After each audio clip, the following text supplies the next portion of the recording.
This episode, I sailed past the Pyrenees, leaving the Gulf of Lion behind as I crossed the Spanish border to Costa Brava. I passed the easternmost point of the Iberian Peninsula, meet up with Rodrigo and Irina, and get a taste of life in the Calas as I prepare for the crossing to Mallorca, my first solo ocean crossing.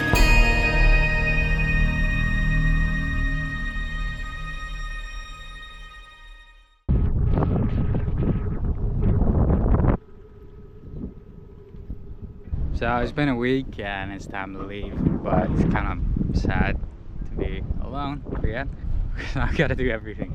But yeah, I'm just gonna avoid the shallows here. I'm just gonna go as close to the rock wave breaker there as I can. Let's go, my Not much to do about that though.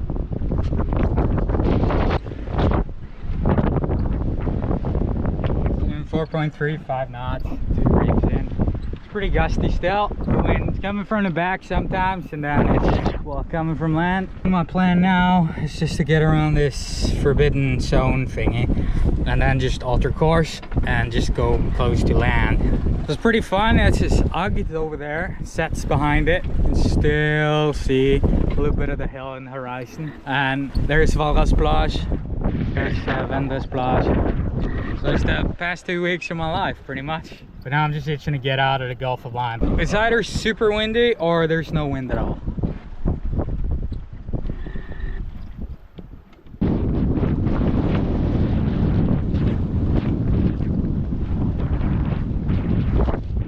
Now I'm ready for the gusts, not the wind. At least would have killed me. But I'm not that brave. So now the only thing that's really annoying me is the weather forecast, because the wind was supposed to come from there, which would have been a nice angle. But now I'm heading slightly into the wind, and because of this old fish farm, I couldn't really go close to shore. So now I'm just getting a bit of chop. You know, it's not much, but it's enough to just kill my speed.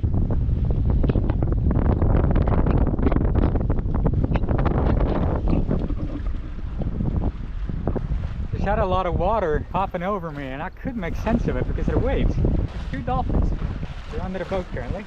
I was playing music though, and I just turned that off, you know, for copyright. And, you know, maybe they like Zelda, because that's what I was listening to. It's getting pretty late. It's 7. Considering going into a marina here, this is a couple of cups. So I just rounded that, so the waves are dissipating somewhat. It's 1.98 nautical miles left to the marina entrance. And now it's super gusty again. I hope that's gonna die down when I get close to the second motor. There's one pro of having a really small boat. It's not very deep here, to put it mildly. Brother up the hook, it was about 2 meters. It's over there.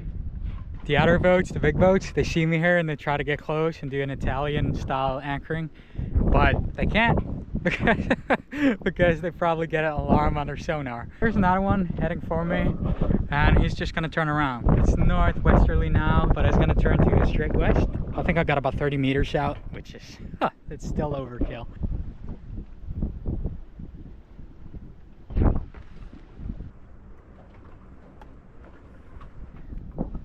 They're just coming straight for me. They thought I needed help. So that's Spain, right over there in the horizon. Look at those mountains. See you guys tomorrow. Well, it's Rolly anchorage to be sure. Just jet skis zooming past using me as a pylon. But now it's 10. I was supposed to start at 8. Yeah. I haven't moved a meter. I'm just gonna get a jib up and pull the anchor up and get going. The hook's up. I'll just put the small jib up. So now I got time to just remove all the ropes and the anchor.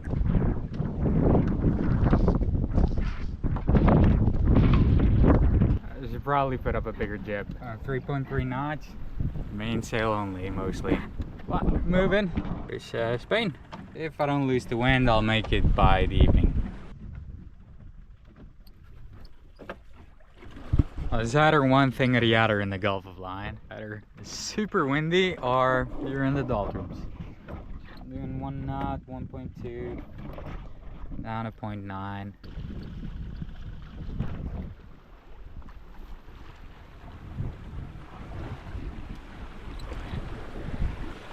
Those folks over there seem to be struggling with their spinnaker. Judging by the maneuvers of the other boat, which is bigger, I think they were trying to shield them and I just take the wind away for a bit. I don't know what they're doing. I'm just keeping the comms open in case they sink.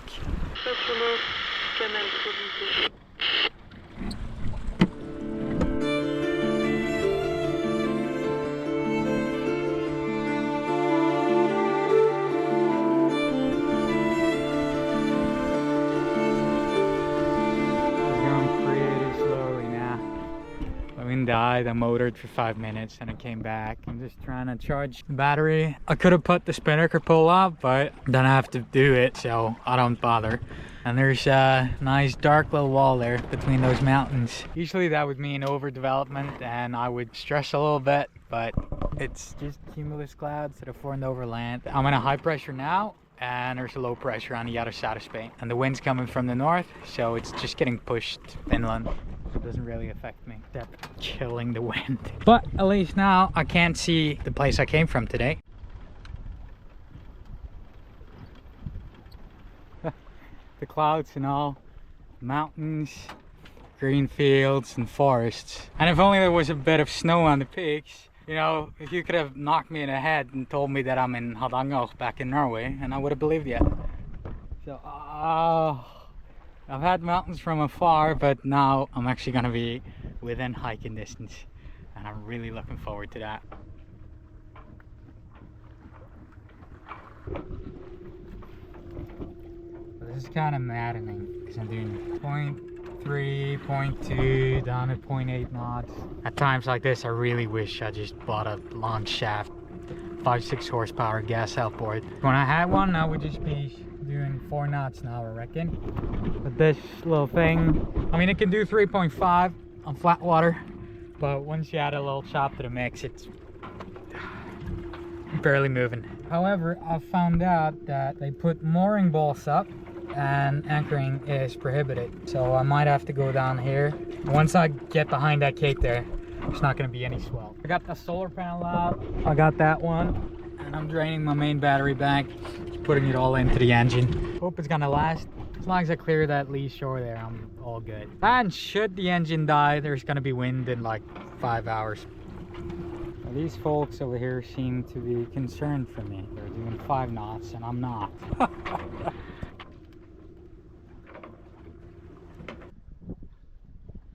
And the wind's back.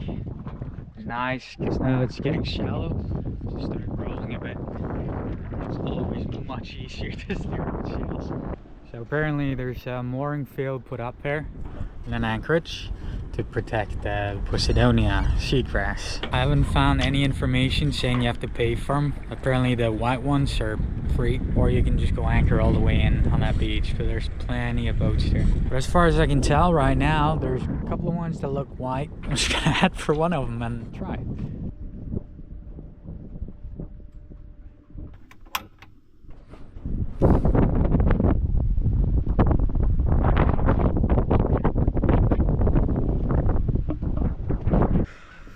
Well, that's a pretty rolly anchorage. Could have gone further in, but for now, I'm just gonna enjoy my cup of coffee for the day. I'm just gonna check the weather forecast and see if it's time to move on. So, that's a nice little spot, but it's time to get a move on. So I'm just gonna decide on what sails I'm gonna use. Just really gusty here behind the cliffs. I'm just running a small movie. Just as I was starting to, you know, I'm getting ready to leave, Gendarmerie pulled out. So, probably with the money suspicious. But they're just stopping over there, so I don't know what they're doing. Now it's time to set a course for Spain. So I'm just gonna try to go on the outside of this island. 14.29 nautical miles. Fuck, that's further than I thought. I swapped the jib for a bigger one. It's pretty funny, these folks over here got a furler. They're just furling out. I'm on deck. You can never really tell how big waves are in camera. Well, they're not really big, but the wave period is pretty short. I don't want to run the boom today because like even the jib is jibing. We can call it jibing, so just playing it safe.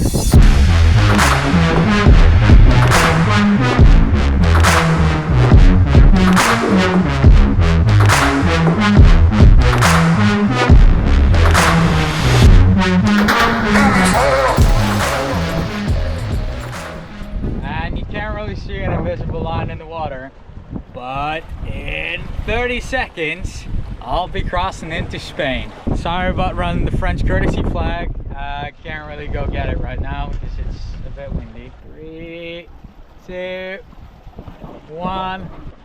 And I'm officially in country number 6 on this trip. So, swapping out my bonjours for hola, que pasa? And that's the extent of my Spanish. I gotta work on that.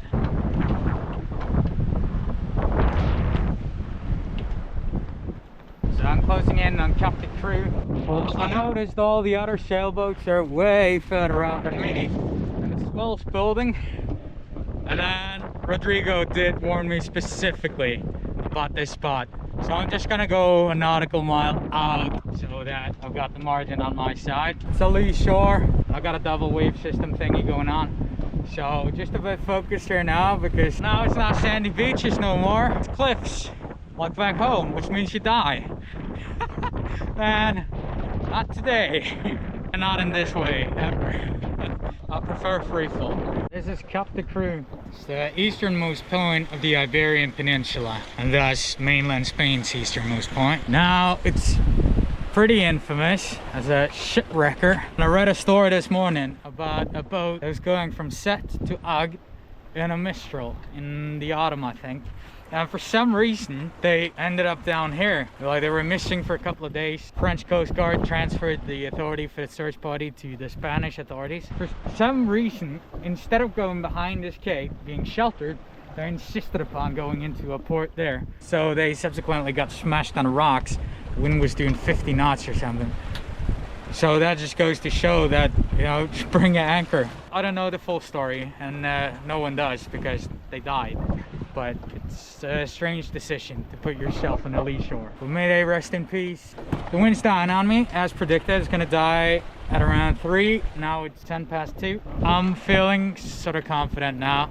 Still doing 4 knots, and I'm 1 nautical mile away from that island. Once I clear it, I'm just gonna turn west and then hit one of the Calas, and I'm around.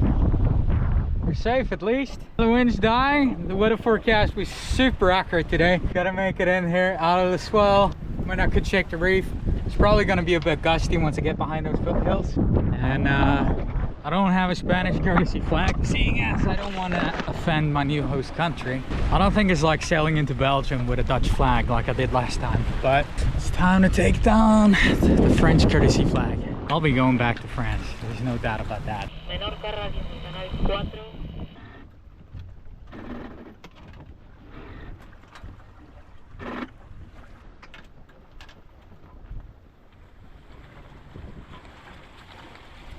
Most of these anchorages have mooring fields now put in place. It's because they want to protect the seagrass called the Posidonia. But, you know, it's kind of a greenwash rip-off because they put the mooring balls on sand where you can anchor, or could anchor, and then they charge you cash for it. But this Cala here is apparently one of the last free ones in the area. It's a lot of people there. But again, according to some online forums I've been reading on, all the motorboats leave in the evening. It's just sailboats. So I just drop the hook and then just let up some more once people leave in the evening. This place is going to be protected from a lot of wind directions. Just sailing to get as close as I can because I don't know how much power I got left on the motor after yesterday and the day before. Not too far now, 0.66 nautical miles, and I'm doing 2.5 knots. This is just pure fucking chaos.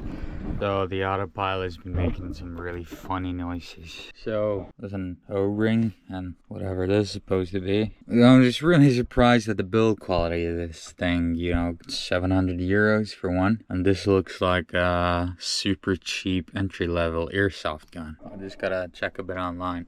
But that's probably what's making that screeching noise. It's a good thing I'm not where I was last night. 35-40 knots. I'm right behind here now. Man, it's gonna pick up, but I'm really sheltered. So I'm running out of food, which means I got protein powder, oats, and noodles. It's no life.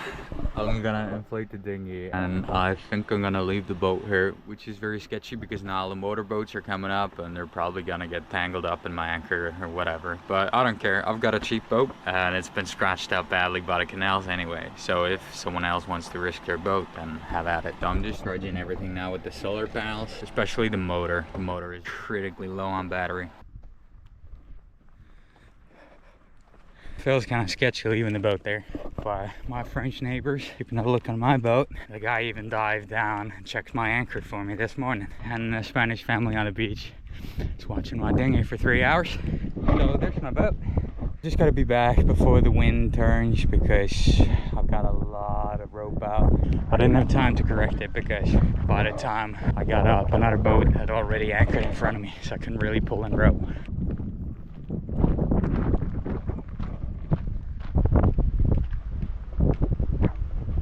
So that was really expensive. It's just a small tourist shop, and the next one was 3 kilometers from there. It's 14 euros for an energy drink and 2 baguettes. But I mean, at least it's not oats. This place is apparently a national park or something. So we stopped by a couple of rangers going back, and they said the whole place is closed down due to extreme forest fire risk. Which, I mean, yeah, it's windy and it's super dry. I spotted a bunch of people just throwing cigarettes around. But when I told them that I'm going back to my boat, which is in one of the Calas, they went like, I'm like, yeah, it's pretty far to swim. And they're like, yeah, sure, no problem. So, got this whole little national park thingy all to myself. And I enjoy hiking in solitude, so that's just perfect. Well, still there. It's behind a tree, but pretty nerve-wracking to leave it. Shame for the dinghy, but I just gotta get used to it. I mean, whatever happens, happens. And that's just the most densely populated spot in the world for cruisers. Exact opposite of back home, I guess. That was a bit dramatic. A powerboat out there crashed into me. I heard them yell in time, so well, it crashed into me and not my boat. But that's a good thing about having a really cheap boat. I don't have to worry. Everyone else has like a 50,000 euro plus boat, so it's 500. I would have felt more on the outside though, but there's a lot of people that are going topless or without anything, so just kind of respect your privacy. That's why I didn't film from the beach and out and all, because apparently it's a nudist beach. So I figured out what this is. It's a spacer. When the rod retracts itself too far in, it's supposed to keep it from breaking itself. And it's doing a piss poor job at that. There's open source Autopilot out now, where you can just buy all the parts. But for Raymarine, they want you to send in the unit for them to service it, and it's like you can practically buy a new one after shipping and customs. I think for a major ocean crossing I'm gonna get another one, PC Nautic, something like that. This is all Linux and you can buy all the parts in their web store. But now I'm getting more swell, so I'm gonna get this unit back together. As long as I make sure that it doesn't retract itself all the way in, it should be fine.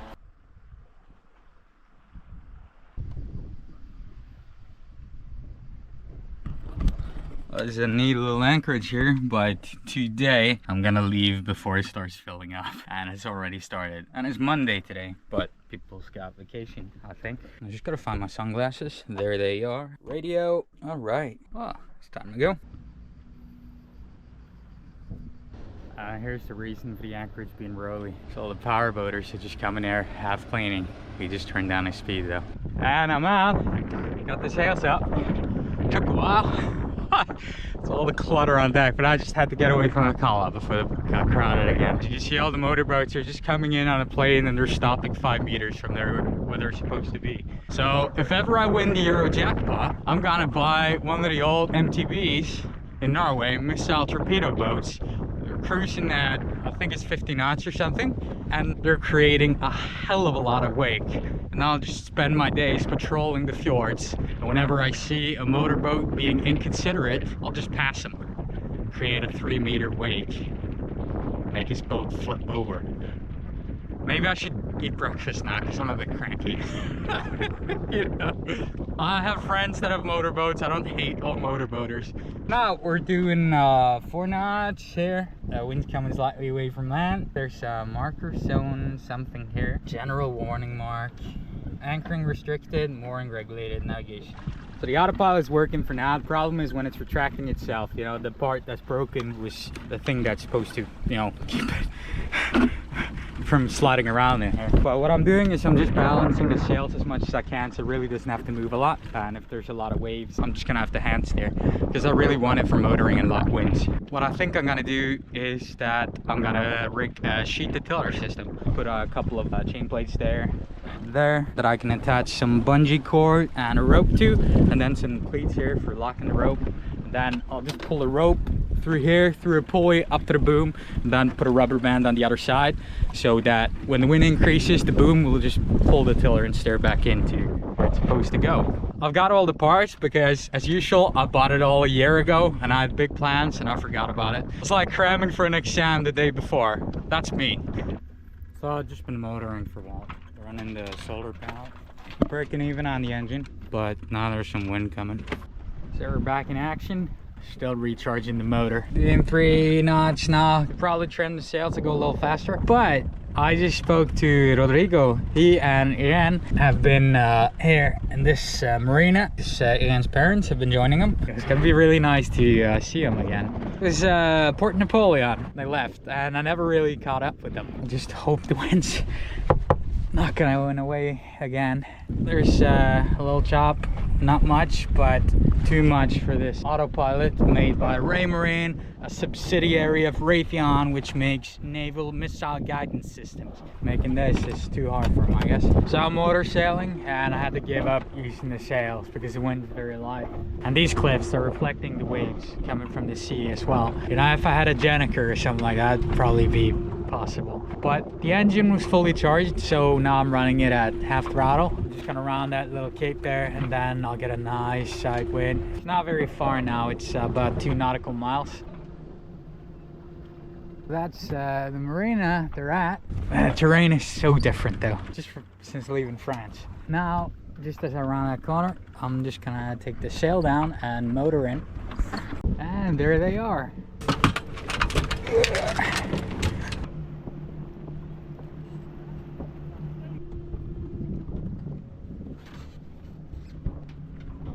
Hey man! It's been a while. Likewise, man. Yes. Little smile, man. Nice little taxi ride here. Yes. Let's get the car for the restroom. Maybe it's working. Cheers, man.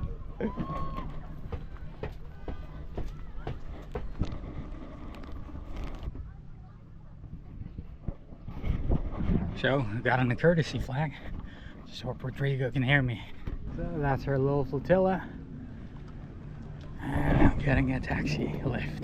Yeah, so that's Rodrigo's autonomous dinghy taxi service. So I can run him back to Just autonomous one way. Yeah.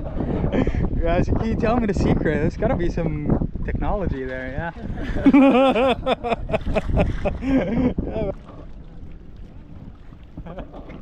Vamos. All right. Yeah. Gotcha. Venga, ahora sí. Well, that's taxi service we're getting here.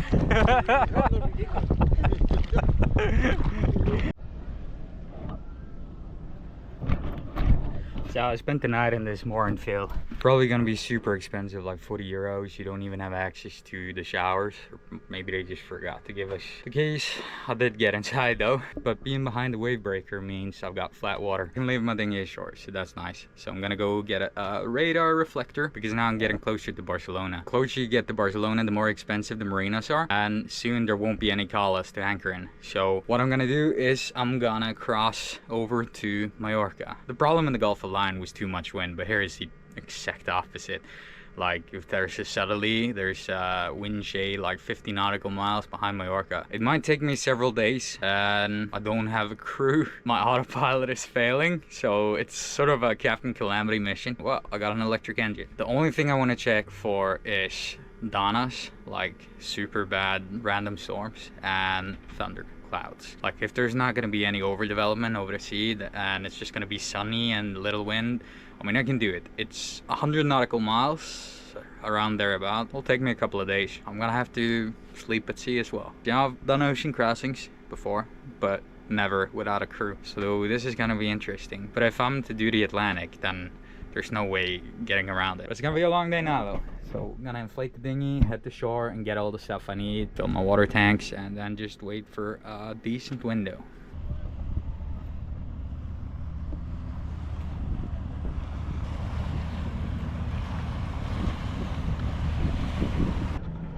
And there's Rodrigo and Irene and the family. They're just gonna anchor here pretty close to me. Will be my neighbors for the day. In the marina, I had to pay 37 euros for a mooring ball without access to showers, toilets, and they couldn't guarantee that the water was, you know, they said it wouldn't kill you. I mean, it's outrageously expensive. And a local sailor I spoke to said that he really wished that foreigners or like visitors like me would just stop paying the outrageous marina prices, because the prices have been hiking every year after they realized that people that visit would just pay whatever, and the people that can't afford it, like me, would just stay away.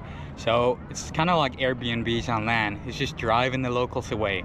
And you know, if there's a thunderstorm, I'll have to do, you know, go into a marina, same with a regular storm. But as far as I can avoid it, I will, because I do not want to be a part of that problem, making it unaffordable for the local people to sail in their own area. And there's Rodrigo in the bow with the anchor. Just come a little closer. What do you say we hit Disney World later? There we go. So I'm just cleaning up a bit. I've been doing that twice a week now, and the reason being that in France I was warned about bugs, aka the Paris Olympics plague. I also got a fully detailed description of someone who had been fighting them. I mean, I've just had mosquito bites, but after that TED talk I got really paranoid, so now I'm just washing the stuff all the time, like at least twice a week.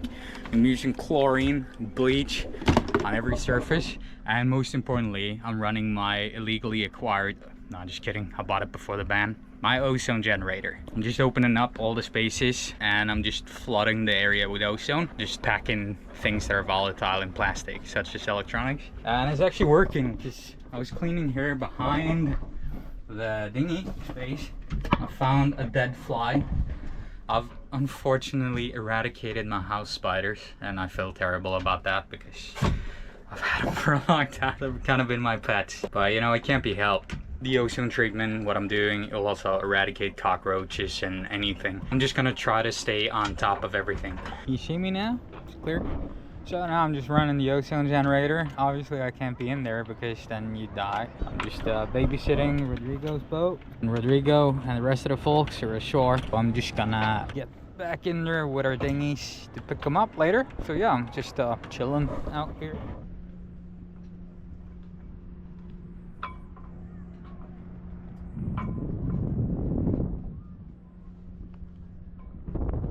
So slight issue, the wind has picked up. It's coming away from land, so I'm not too worried about that. What does worry me is that I can no longer see Rodrigo and Irena's boat. I think it's the one right ahead of me, but that one has an anchor light, and I don't think they have that. I have to find their boat in the dark, untie their dinghy without losing it and without getting lost myself, and then getting to shore, and then they have to get back out to the boat. So this is gonna be really fucking complicated. So that was quite a mission. I found their boat in the end that hoisted a light to the top of the mast, which looked like a normal anchor light, but they told me earlier today that they didn't have an anchor light. So I couldn't see their boat, and Rodrigo just spliced his anchor rope. So I was fearing the worst, but I found their boat. And it was pretty gusty. I mean, it wasn't too bad, 8-9 meters a second, but it's increasing, so that had me a little worried. I managed to get their dinghy, just towed it ashore, and then I towed them back out because, you know, they just got a dinghy, they don't have any rowing experience. So yeah, I was kind of afraid to lose them on the ocean. I was being pretty safe about it. I was carrying a radio, black jacket, also got my Camelback water for 24 hours, for me at least, and some food, prunes that I just bought at Spa. They're local and they're fresh. It's pretty rough over last night. I got a swell from the north, and that boat over there is sort of dragging their anchor. I've got a lot of scope out, so maybe it's a bit on me as well. So now the wind's picking up. So my plan is just to sail to a bay over there, and then I'm just gonna wait for a weather window. So I met Rodrigo on the beach. He gave me back my splicing kit, which he'd used for making his anchor rope. So yeah, I might bump into them again, but maybe this is goodbye, you know? I got the sails up. I just have to watch out for kayakers and paddleboarders because there's a ton of them out here. I'm just gonna cross this little bay here, take it all the way down to here. The wind's pretty laminar today. I'm towing a dinghy, so I'm not super balanced, but I'm just attempting to steer decision the sails. I mean, I can go in a general direction I want, but maybe towing a dinghy is not such a good idea when you do this. Just pulling a bit from the side. There's 1 nautical mile left. Now the wind's gusting coming around the corner and over the hill. The wing pullers are enjoying themselves, but I'm just gonna motor in.